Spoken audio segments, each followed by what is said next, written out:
And good morning, everyone. Welcome to Sports Shorts Daily. Ronnie Rants here with you alongside Tommy Krysan. TK coming to you from Court Street Cafe in downtown Port Allen, right down the block from Brian's Furniture over there in Court Street, over in Port Allen, just about 5 minutes from I-10 and Acadian exit right there in the heart of Baton Rouge. You can be at Court Street Cafe in Port Allen. Today on the show, we're talking LSU women's basketball. They're on to the Final Four. First time since 2008. They're going to play Friday night at 6 or 8:30 p.m. against the winner of Ohio State and Virginia Tech, which will be tonight. You get a chance to kind of preview that. The other side of the bracket will be Iowa. They advanced on. They will be taking on the winner of South Carolina and Maryland, which is also tonight. Also, LSU baseball, they win 2 out of 3. They had a giant Saturday, almost 10-run ruled Arkansas for 2 games in a row, which is unbelievable to think that almost happened. They won by 9 in the second game. They did 10-run rule them in the first game. Also, some great news for Louisiana golfers. Louisiana Sports Hall of Famer David Toms, congratulations to him. He wins on the Champions Tour, the former Senior Tour, for the second time in the last 3-4 tournaments. But he's not the only Louisiana golfer had a huge weekend. Sam Burns, he's won a couple of times on the Pro Tour, former LSU golfer, currently lives in Squire Creek up in Ruston. He and David are very good friends. Sam grew up playing golf with David Toms' son, and both of them won on the same weekend. That's really incredible. Sam won the World Golf Classic over in Austin, Texas, which is a match play format, a fantastic format. He beat arguably the Masters favorite in the final, and so a tremendous weekend. A current, a past Louisiana Sports Hall of Fame inductee. I believe David went in 2017, and he's now he's in there, wins on the same weekend as Sam Burns, who one day will most likely be in the Louisiana Sports Hall of Fame. So great, congratulations to them, and that means my value, Tommy. I put a bet on Sam Burns to win the Masters last week. Prior to winning, I put a little money down on him, so that I'll get a little better value because no doubt those odds are increasing after his play this weekend.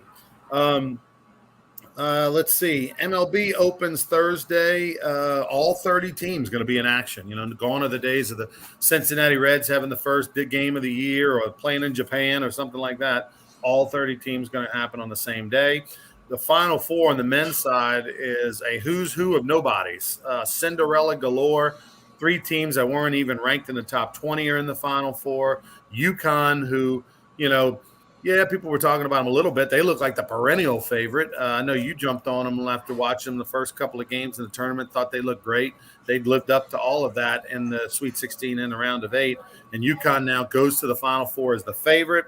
San Diego State is the second favorite. They are a 2.5-point favorite over Florida Atlantic. In one semifinal, UConn's a 5.5-point favorite over Miami. Who knew that Miami and Florida Atlantic even had basketball programs a couple of years ago? But thanks to NIL and the transfer portal and people wanting to live in South Florida, the Miami having all this big booster money, here they are. The women make it to the Elite 8. The men are making it to the Final Four, and it's a new world in college basketball. Let's bring in Tommy over at the Court Street Cafe. First thing, your reaction. Kim Mulkey, year 2, has the Tigers in the Final Four in Dallas, mind you, which means there'll be a lot of LSU fans there this weekend for the first time since 2008. Well, Ronnie, when they first hired Kim Mulkey, I'm among the many people that said, well, she'll win a national championship at LSU because she's won everywhere she's been, from Hammond High to Louisiana Tech to Baylor. We know the story. Now, I don't know that they're going to win it in Dallas this coming weekend. They may not, at plus 1,200 to win it. So, South Carolina's great. Iowa looked good last night. Iowa looks fantastic. They rained 3-pointers last night. But here's the thing. Kim Mulkey's team, they beat Miami with defense. We've heard it all our life. Defense wins championship. They didn't shoot the ball well, 30% from the floor. Bad. But defense took care of that game. That was unbelievable.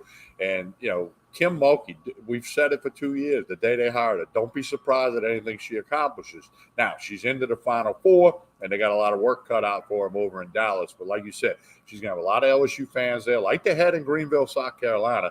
And then, she's got a lot of friends in Waco, Texas, who are going to end up in Dallas as well. Here's a note for you, Ronnie. Women's basketball at LSU. This will be the 6th time they've been to a Final Four.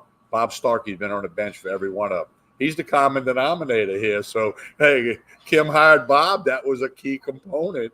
And here we go. So, we'll find out, as you said, tonight's game between Virginia Tech and Ohio State. Tech's a 1 seed, State's a 3 seed. Whoever wins that's who LSU will play Friday at either 6 or 8:30. So tomorrow, we're actually going to do Sports Shorts Daily tomorrow. So we'll be able to know that matchup. But wow, what an accomplishment for Kim Mulkey and this basketball program. Yeah, we knew she would do well. Did we know it was going to be this quick, Ronnie? No, not at all. Everything's been expedited. Last year's team was much better than anyone thought it would be. This year's team was better than anyone thought it would be.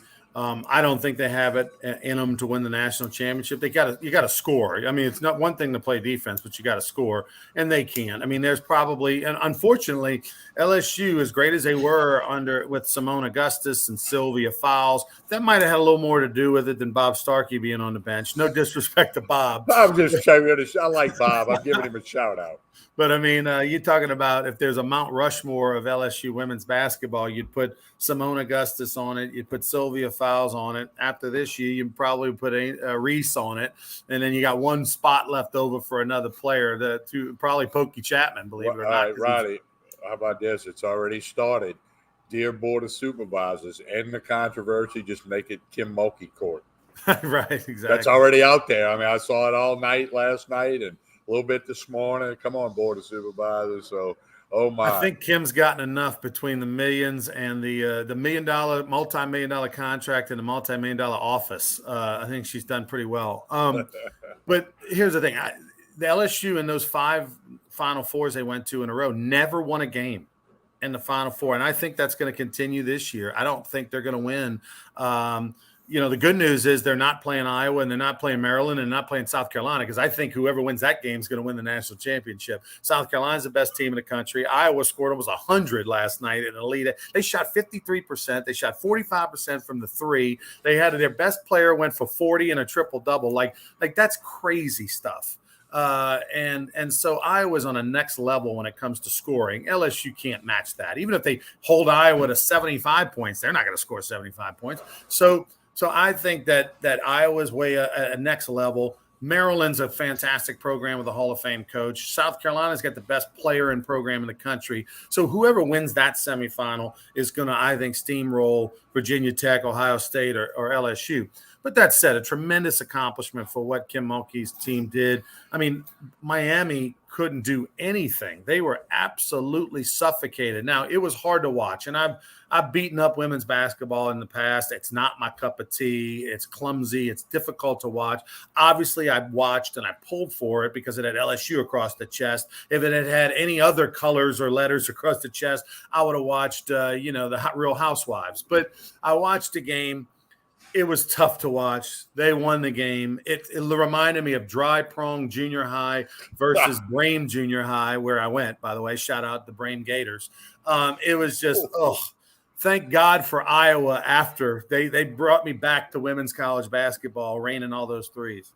You're right. LSU played poorly, but Miami played worse. Okay, you got to give LSU the credit for that. And, hey, cut the net down. We saw the ceremony, and they'll be in Dallas. So what an accomplishment. I'm like you, though. I don't see them winning. I hope they do, but I don't see it happening. So we'll find out. We're going to do Sports Shorts Daily tomorrow morning, approximately 9:30, and we'll be able to get you updated there with who LSU matches up, point spread, all that good stuff.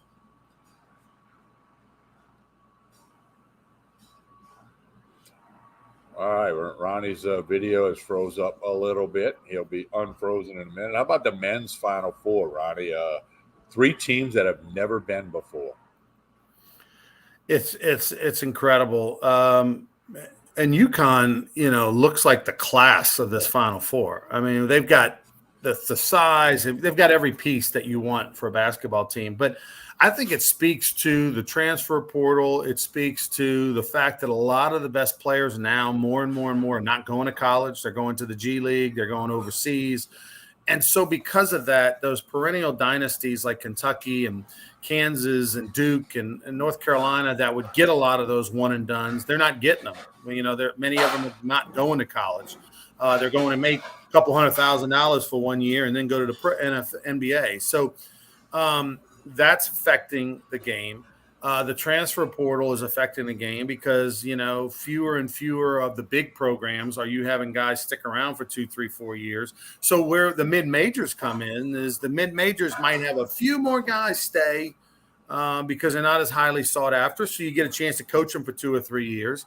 And in the case of Florida Atlantic and Miami, if you're a kid and you're contemplating where to play and your decision is Wichita State or Boca Raton, I mean, I don't work for the Boca Raton Chamber of Commerce, but I guarantee the Tourist Commission, but I guarantee it's a pretty easy beat over Wichita.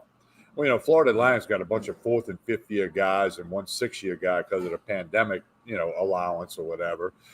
So that's that story. But the NIL, and I heard Jay Billis on the Dan Patrick show this morning while I was driving over here to Port Allen.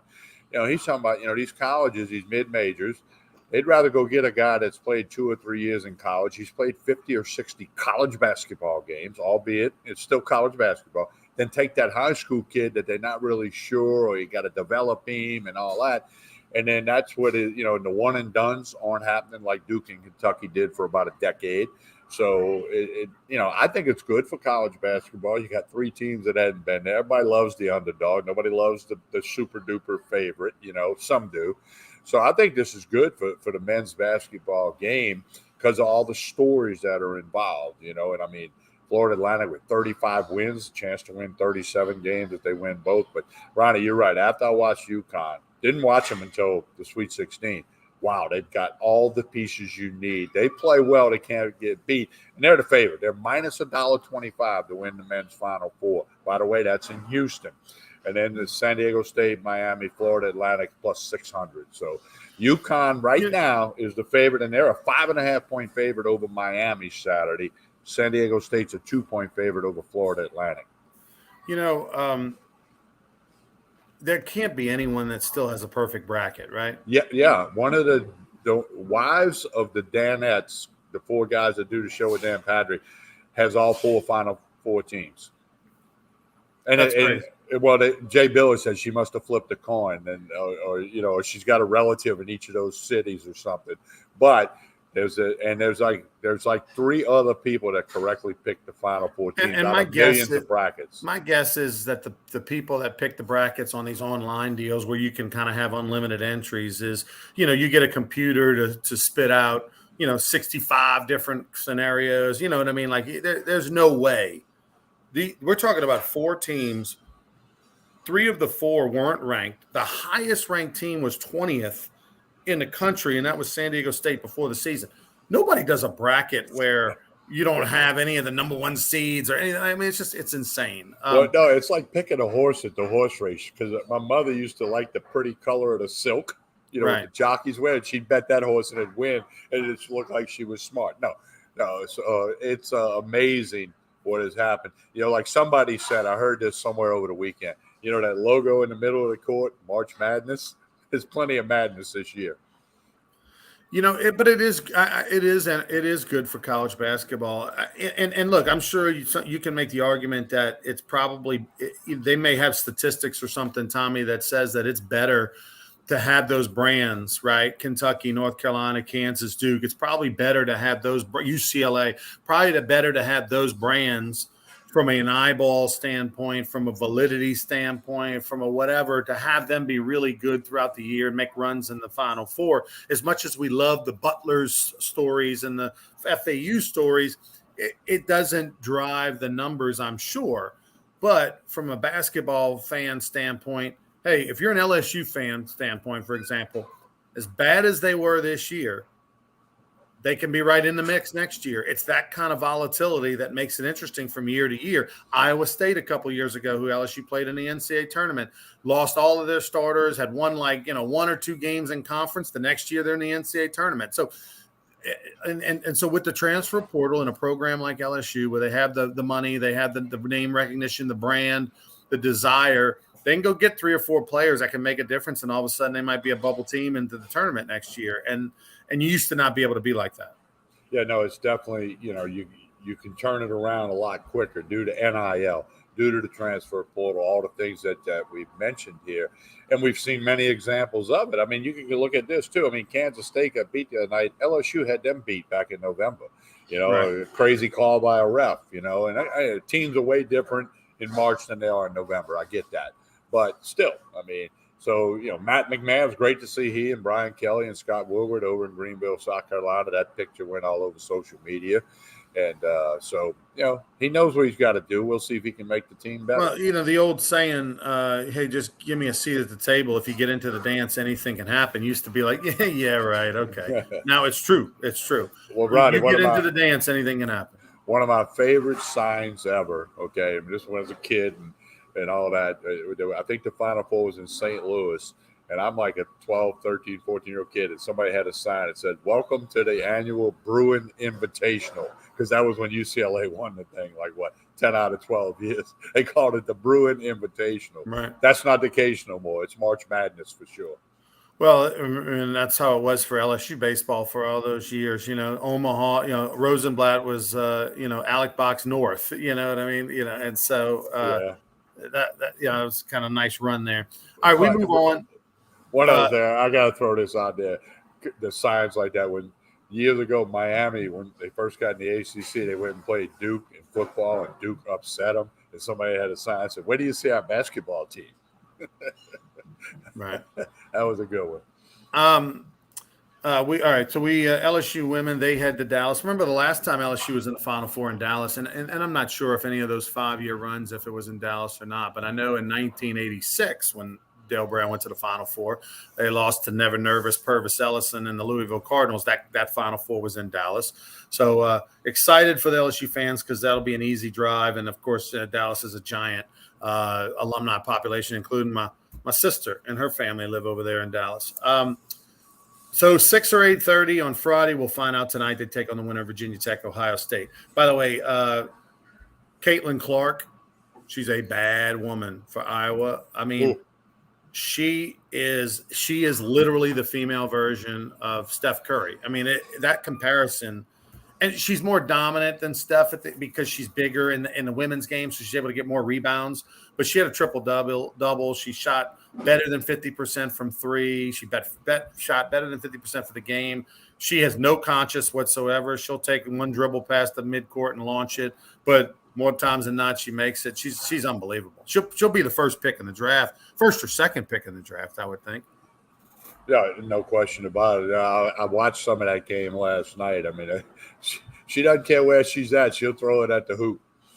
Boston. I mean, I don't even, I don't keep up with who's going pro and who's not going pro. But in essence, the best player in the country is Clark, and then the other one, in my opinion, would be Boston for South Carolina. Boston necessarily doesn't have the gaudy numbers because she's got a better team around her, and she doesn't have to do that kind of stuff.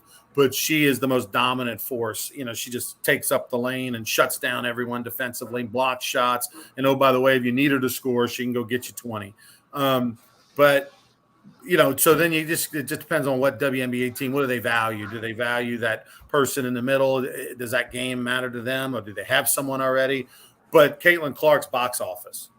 She's going to sell tickets. Boston's going to be, going to move the meter a little bit. Caitlin Clark is a star because people want to see the Pete Maravich type stuff she does. So it'll be interesting to see what her next move is. All right, we move on. Let's talk a little golf for a minute, Tommy. The Masters right around the corner. The World Golf Classic, one of my favorite events of the year. I love the match play format. These guys played. I think Sam Burns played 7 matches. Course of the week. I think it was one. I know he played 2 on Saturday, 2 on Sunday, and I think he played one. I don't know, at least 6 or 7 rounds he played, and we, look, Sam Burns was a fantastic player in high school. We knew all about him. He's a great player at LSU, an All-American, and he may go down when all's said and done, when his career's said and done 30, 40 years from now, as the greatest golfer from the state of Louisiana. Right now, that's David Toms and Hal Sutton. Yeah, well, David Toms and Sam Burns are a lot alike in the fact that they don't make mistakes. They don't hit bad shots. They don't always hit a great one, but they don't hit a bad one. And they can both putt. When they get that putter rolling, they're consistent. They don't get too high. They don't get too low. And they play great golf. And if they catch that lightning in the bottle like Burns did in those matches, I love the match play format. It's just different. It's a really different, and I like it. And, I'm about to get back into the game of golf with the new knees, but I always like playing match play because you could have that bad hole where you hit two of them in the water or whatever, and you just lost the hole. You didn't get so many shots behind.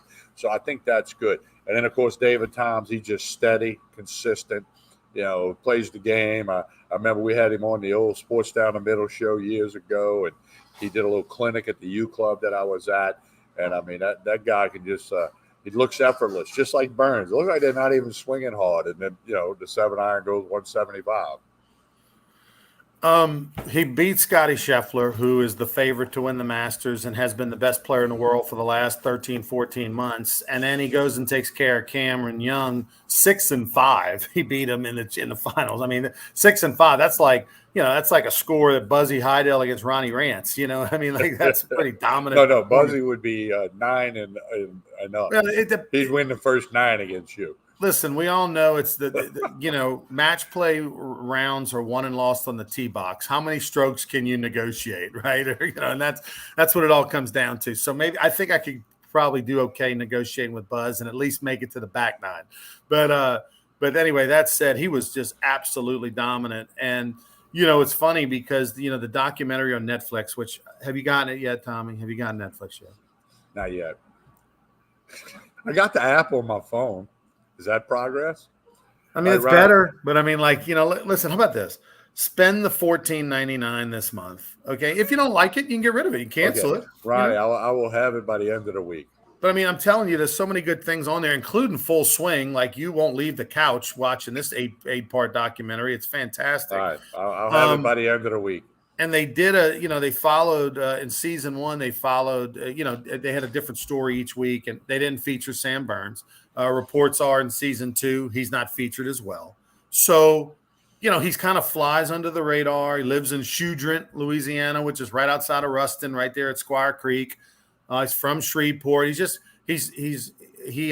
did a video for our boxing deal that we did in January, a fundraiser for Louisiana Sports Hall of Fame. He did a video he sent in where he predicted that Casey McKenzie would win the fight over Ryan Maranto. So you go back and check that out on the Louisiana Sports Hall of Fame Facebook page. It's Scott Van Pelt's on there as well. And so, he's just kind of goes about his business, man. He's a huge LSU fan. He's in Baton Rouge a lot, particularly during football season. He's good friends with the Paris County Line Band and just a good old boy, and loves golf and loves his friends and his Tigers. And so very much like David Toms, like you mentioned, Tommy, they're very similar in their temperament. They're good friends. David's his mentor. They play golf all the time together. Remember, David hasn't played in the Zurich since they went to that team format. And the first year of the team format, he petitioned to get Sam Burns to be his partner. He would only play if Sam Burns was his partner. He was either an amateur or he had just gotten out of amateur status, and Zurich said no. And why wouldn't they do that? Yeah, come on, Zurich. That's not a smart move. That's a big mistake because maybe they would have kept playing, right? If they had played together that first year, they might have kept playing, and you might have a Sam Burns and a David Toms last year and this year. So, but anyway, maybe who knows? Maybe they can throw it together last minute for this year. I don't know if Sam Burns. I'm sure Sam Burns is playing in it. I just don't know who he's paired with. But great story. Excited for him and Sam Burns. You better buy those odds right now to win the Masters because I'm feeling really good about my value. I think I laid 100 to win like 1,600, 2,500, something like that on Sam Burns. Right. We've talked. You can find value in golf. Now it's much harder to win to pick a guy who's going to win a tournament than to maybe pick a basketball game or a MLB game or even a football game. But no, you can get some value like before the Masters. I mean, you put $100 down, you make $1,000, and you can pick 3-4 guys, and if one of them wins, you're in the red. I mean, you're in the black. You're positive. You're making money. All right, Tommy Krysan, Ronnie Rance, TK with us over at Court Street Cafe. A couple quick little things. LSU baseball. Tigers win 2 out of 3 over the weekend of Arkansas. Don't want to talk much about Friday. I haven't gotten over it. I still have PTSD from the loss where it was 1-1 going into the 10th inning, and then LSU gives up 8 in the top of the 10th. And I lose not only my bet on the money line, which I'm going to bet Paul Skeens to win at home against the Yankees. Every week, I'm going to go big on Paul Skeens at home. And I lost that bet, but then I lost the total, which was 10.5, which had to be a mistake, right? Someone wasn't paying attention at the computer in California online on one of those apps, and they put the line at 10.5. I had the under. I thought I was the smartest guy in the world. And then they scored 10 runs in the 10th. And I'll tell you, Tommy, on Saturday, we were at Barstool Sportsbook at LeVerge, and I talked to the manager of the casino, and he said there were 10 people in the casino watching that LSU game that all had the under on 10.5, and they just lost their mind in the 10th inning when Cruz hit the 2-run homer to make the total 12.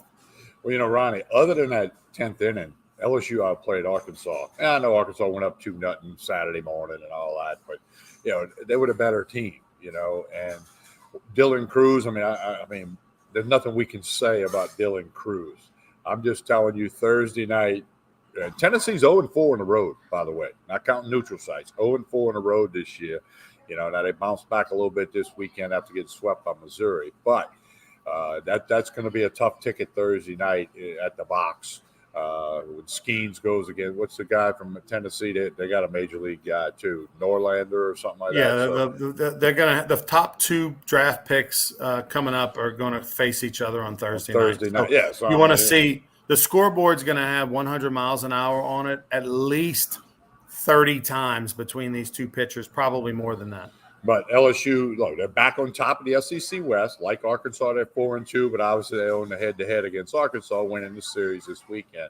So Grambling scheduled for tomorrow night. That'll be Johnny Holstaff and get some guys off the bench if the weather allows it to be played.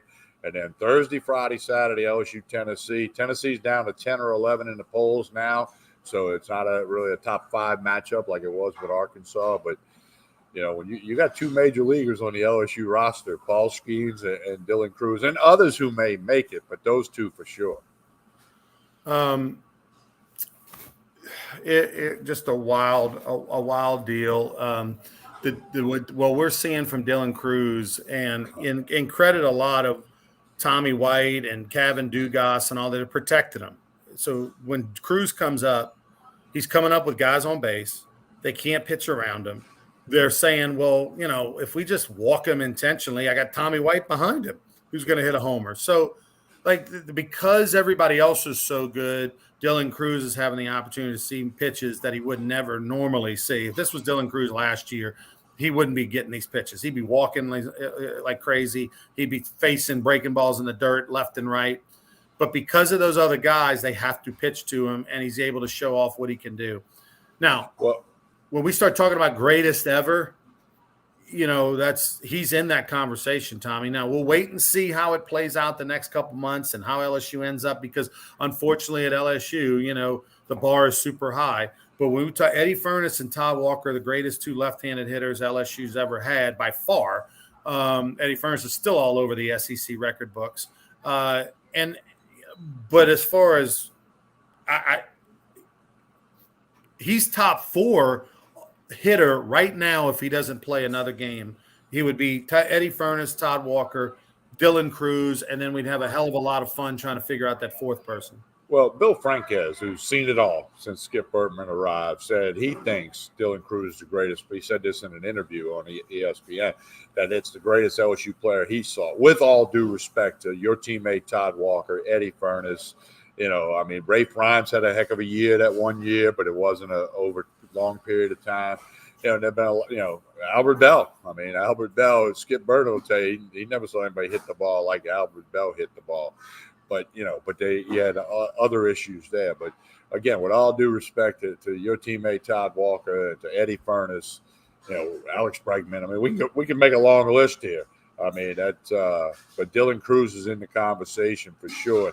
And how much longer can he keep this up this year? That remains to be seen. But don't be surprised if he keeps it up. Is he going to hit 570 when we get to the end of May? I'm going to guess no, because that's just baseball, and the odds tell you that won't keep happening. But don't be surprised whatever Kim Mulkey does. Don't be surprised whatever Dylan Cruz accomplishes on the baseball field. Dylan Cruz, I think, right now is gonna go down as the greatest all-around player in LSU baseball history. Todd Walker was an average defensive second baseman. Eddie Furniss was an average defensive first baseman. Eddie obviously didn't run. Todd at least could steal some bases. The shame of it is that Dylan Cruz could easily steal 20 bases if he wanted to. It's just that they don't run in general in Jay Johnson's offense, and they're surely not going to run with Tommy White at the plate. So, he's not going to get a chance to show off what he can do. But in the major leagues, he's going to steal 15 to 20 bags, no question about it. So he's fantastic. We are watching greatness, and thank goodness those other guys are in the lineup, or I don't think we would get a chance to see it. And please stop bringing up Alex Bregman as being one of the greatest LSU baseball players in college. It's not even close. Jason Williams and Brandon Larson and Rush Johnson, who was the SEC Player of the Year, like all those guys were way better than Alex Bregman as a shortstop in college. No disrespect to Alex. He's making hundreds of millions of dollars. He's going to maybe be a borderline pro baseball Hall of Famer one day. Like, he's a great college pro player and may go down as the greatest LSU pro player when all's said and done. We'll see. But like in college, he hit 308. It's ridiculous that they. And in college, didn't he have like a 0 for 52 streak? Like a 1 for 40 streak. Or 1 for 40 or two different times. I mean, Eddie Furniss never went 1 for 40. No. Todd Walker never went 1 for 40. JW never went 1 for 40. And I don't think Cruz is going to do that either. No, it's the name. It's the name of what he made for himself, and look, second pick in the draft, and great player. There's no shade on Alex, but like it's disrespectful to Jason Williams and Rush Johnson. How about Aaron Hill? Aaron Hill was SEC Player of the Year. Guy played forever in the major leagues, shortstop. There's so many, that position at LSU, and Brandon Larson doesn't get credit because he only played 1 year. It's going to be like Paul Skeens. Yeah, it's a different category for guys that only play 1 year versus 3 years. In my opinion, Aaron Nola was the greatest LSU pitcher for 3 years or more that LSU's ever had. No disrespect to Ben McDonald, but if you look at, I watched every pitch of Aaron Nola. I saw a lot of Ben McDonald. I know that Aaron Nola to me is better. Okay, how about this? If you ask me which one do you want, I think Aaron Nola, okay, over Ben McDonald. And I mean, it's a 1A, 1B. But for 3 or 4 years, give me Aaron Nola. Guy didn't throw balls, okay? Ben McDonald is the highest ERA of any pitcher or whatever in Omaha. Like, again, it's they're both 1A, 1B. You can't go wrong. But just to say that one's just so much better than the other, I can't stand when they bring up Alex Bregman. And look, the biggest shade is Jason Williams. The fact that, unfortunately, he played during an era where the games weren't on TV, mid-90s. Only saw him when they were in Omaha or maybe once a year or something like that on TV. And so and there was no social media back then. So people forget 1996, they win a national championship. Jason Williams is a captain. He's on the Olympic team as a starting shortstop. He hit 44, 380, whatever. I mean, the guy was fantastic. Plus, he hit like 390 in AAA. He needs all the bouquets, and he doesn't get enough of them. So there you go. I agree, and I've become very good friends with JW, as you know.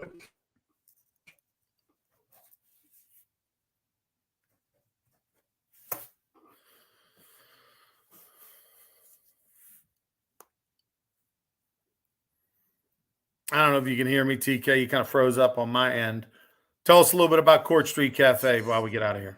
Yeah, Court Street Cafe, breakfast, lunch, dinner. Jason and the staff do a wonderful job. Connect on Facebook and Instagram. 805 Court Street in Port Allen. Got a nice patio out front. Crawfish on Saturdays, steak night on Saturdays. They've been doing some live music here and there. That's why you need to connect with Facebook and Instagram. And come by and see them. Breakfast, lunch, dinner. They got the full bar right behind me. You get a drink on the way home. All that good stuff. Court Street Cafe in Port Allen. All right, for Tommy Krysan, I am Ronnie Rance. Hope everybody has a wonderful week. We'll be back tomorrow, Tuesday, Thursday this week. Tuesday, Thursday. We're going to talk who LSU women basketball, who their opponent is tomorrow. And then Thursday, we'll talk Major League Baseball opening day. All 30 teams start Thursday night. I'll be in Houston for the Astros White Sox grand opening, which no Altuve opening day. We know that. He got injured. But they'll get their rings, and Alex Bregman and all that will get honored. It's going to be an awesome sight. So we'll be back for Sports Shorts tomorrow morning. Today's show been brought to you like every week by LaBerge Casino, the Barstool Sportsbook, the place to go tonight to watch all the college basketball, women's Final Four, Elite Eight action to see who goes to the Final Four. For Tommy, I'm Ronnie. Have a great one, everybody.